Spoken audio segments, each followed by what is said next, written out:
కాలర పట్టుకుని చొక్కా పట్టుకుని గుంజి మరీ తీసుకురండిరా మన వాటా మందే అని చెప్పింది అంటండి. అయితే ఇక్కడ నాకు ఇంకొక డౌట్ ఏంటంటే ఏలీ కుమారులు వ్యభిచారం కూడా చేశారండి.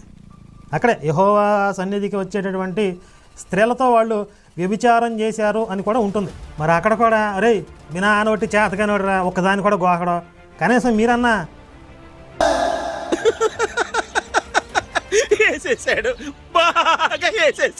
చెప్పరా కన్నింగ్ స్టార్.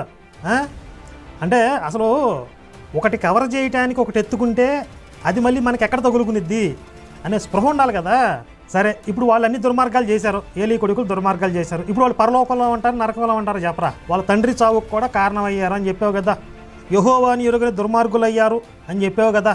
ఒకవేళ నరకానికి పోయారు అనుకుందాం, వాళ్ళు నరకానికి పోతే వాళ్ళని అలా తయారు చేసిన వాళ్ళ అమ్మ ఎక్కడ ఉంటుంది? ఆమె పరలోకంలో ఉంటుందా? ఇప్పుడు పాపం చేసిన వాడిది ఎంత నేరమో